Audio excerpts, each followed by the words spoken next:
Ladies and gentlemen, welcome back to the channel, and today we have quite possibly the biggest news in Call of Duty history, and no, I'm not over-exaggerating or overselling that. This is actually huge. So, Microsoft and Xbox are purchasing Activision Blizzard. There is a lot to cover here, but let's try and keep things as simple as possible. Let's not overcomplicate what's happening here. So, what's happening is Microsoft and Xbox are buying Activision Blizzard for roughly $70 billion with a B dollars. The deal itself is set to go through in June of 2023, so roughly 16 months from now. Activision Blizzard games will be coming to the Xbox and the PC Game Pass. Games will still be coming out for PlayStation, but there will still be some exclusive content coming out to Xbox. We don't know exactly how that's going to work as of right now, but they still will be releasing Activision Blizzard games like Call of Duty, Diablo, Overwatch, all that stuff. That's still going to be coming for PlayStation, but there's going to be some exclusivity for Xbox apparently, and Bobby Kotick is going to remain as the CEO of Activision Blizzard for the time being, but once the deal goes through, everybody at Activision Blizzard will answer to Microsoft's Phil Spencer. And last but not least here, the devs are all blindsided by this. I follow a lot of Call of Duty developers and even just Activision Blizzard devs, on Twitter. Like, I play not just COD, obviously, but I play a bunch of games, Overwatch, Heroes of the Storm, World of Warcraft, things like that, and these are all owned by Activision Blizzard. And I follow all these devs, and none of them knew this was happening. Like, everyone on Twitter today, it was a good day for me to try to fix my sleep schedule, by the way, because I woke up early this morning, like 8 a.m., and the world is on fire, essentially, because no one knew this was going to happen. Activision stock is currently just skyrocketing, like, straight to the moon right now, like, unironically, and everything is just on fire. Everything is insane right now. We have no real idea, like, where this was coming from, how it's going to play out, but we do know right now that Microsoft is buying Activision Blizzard. But the big question is Microsoft getting too big here? There still is a bunch of regulatory things they have to go through before this purchase is actually official, because that's going to be insane. Like, I thought it was cool when Microsoft bought Bethesda as well as Obsidian. Like, as a Fallout fan, I thought to myself, like, it'd be so cool if they could get those studios just working together on like a new Fallout game that's like New Vegas, but has the shooting mechanics of Fallout 4. That'd be so sick. I would love that. But now they're buying Activision Blizzard. What does that mean for the Call of Duty franchise? And as of right now, everything is completely up in the air. Everything is just pure speculation. But could this actually be what we need for the COD franchise? Could this actually be the change that makes COD good again? Well, Microsoft cut out the annual release cycle, because to me, in my honest opinion, that is the biggest problem with COD these days, is the annual release cycle. There's a lot of news and information coming out about the reason why Call of Duty is so bad right now is because of the failure at the leadership role that Activision Blizzard has right now, and I don't know who to believe or how exactly things are going down. All I know is Warzone is busted, Modern Warfare 2019 is busted, and Vanguard is busted. Like, all these games are just straight up just not working. Like, it's not even like a matter of bad balance or anything like that. Like, straight up, the games just don't work throughout most of it. I know, again, it's sacrilege. I've been playing a lot of Fortnite as of late, and it's kind of crazy. Like, if there's an issue in Fortnite, they fix it in one day. Whereas, things that happen in COD, it takes months and months and months. Like, the other day, they released new seasonal challenges, a new set of seasonal challenges, I should say, in Fortnite. And one of them, involving the flare gun, wasn't tracking for everybody. So, what did they do? They got rid of that challenge and replaced it with a pistol damage challenge the very next day. It took one day to fix that thing, whereas 100%er still can't be achieved in Call of Duty Vanguard in the 2.5 months the game's been out. It's actually insane, how bad Call of Duty is right now. And I get that people enjoy the game, they're fans of the franchise, they don't like people being overly negative and what have you, but let's be honest with ourselves, that is the current state of the COD franchise. You can still enjoy the game, but also acknowledge the fact that it just fundamentally doesn't work, and that things are really bad. So, what is going to happen when Microsoft takes over? Is Call of Duty going to stay the same? Is it just going to be the status quo? Are they still going to... they're going to own Sledgehammer. You guys, people always talk about this, right? Activision Blizzard, as a company, they own Infinity Ward, right? They own them. They own Treyarch. They own Sledgehammer Games. They own Raven. They own Phoenix. They own Toys for Bob, wherever their name is. They own all these studios. Neversoft even. All of those studios are owned by Activision Blizzard. Picture Activision Blizzard as a giant umbrella, and then all those different game studios are down there underneath that giant umbrella. And now, Xbox owns that umbrella.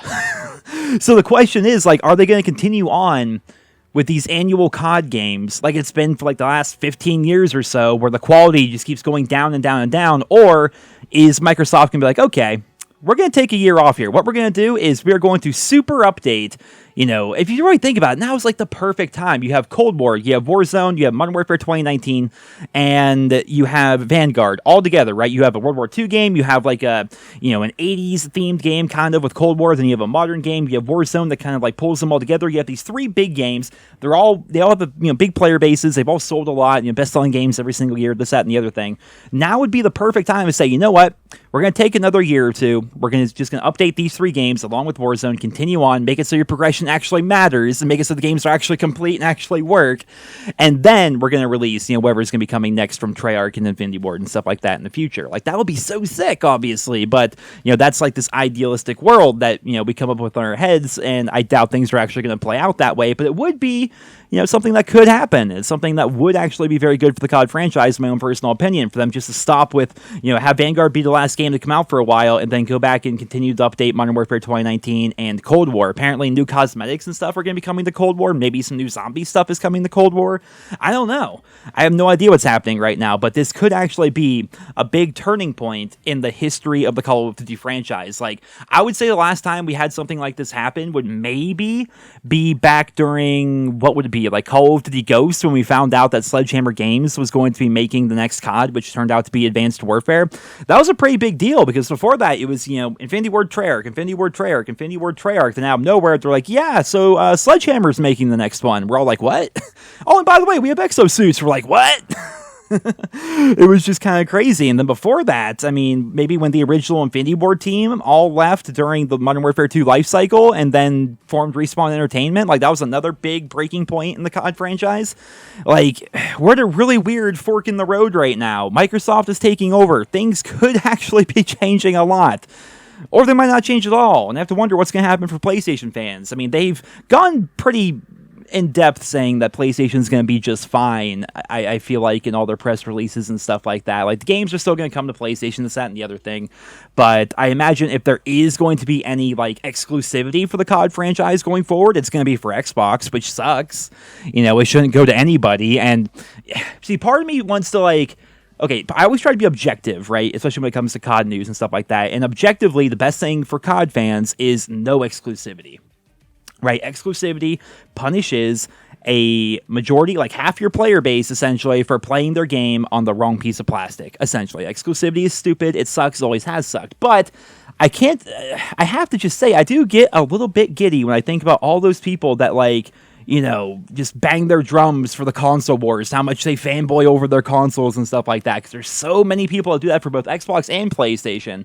Well, those people all these years were saying, like, PlayStation deserves exclusivity, get the right console, noob, you know, all that kind of stuff, and, like, basically trying to rub exclusivity in the face of the people that play on a different piece of plastic. Well, now those people are kind of getting screwed over by this, which is, I don't know, it's a little bit funny, but at the same time, it does suck, because not everyone is, like, a 12-year-old nerd that, like, acts like, you know, the console they play video games on is like a massive part of their sense of self-worth and, like, their personality. Like, they act like their console that they play on is, like, a personality trait or something like that. I don't know, but it's gonna be weird to see how this plays out, man. I mean, I usually say interesting. It's gonna be weird to see how this plays out, because I don't think anyone can accurately predict what is going to be happening, but we do know that things like Overwatch and Call of Duty could be coming to the Xbox and the PC Game Pass. That is insane. There's gonna be some new exclusive content coming to Xbox. Things are still gonna be happening for PlayStation. What could be happening to COD in the future? What does this mean for games like Overwatch 2 and Diablo 4? Like, we have no idea, and the devs themselves, like I said, didn't even have any idea, which is also concerning and interesting, because, like, what is going to happen? Are they going to do, like, this, like, big sweeping change to the company as a whole when Microsoft takes over, or are they going to leave things as is and kind of let them handle their things and just collect all the Activision Blizzard money? I mean, we really don't know. We really don't know. We really have no idea. So I suppose I should say I will keep you all posted. I will keep you all posted as this story develops and as we learn more, because I have a feeling a lot is going to be coming out over the coming weeks and months. And as always, I'll be here with you guys every step of the way, covering all the news and all the updates. But until then, that's it for this video. I hope you all enjoyed it. Leave your thoughts and feedback on this down there in the comments. It should definitely be very interesting reading all the comments here in today's video. Thank you so much to all my channel members. You guys are wonderful. Thank you guys all just for checking out the video in general, and I hope you guys all have a wonderful day.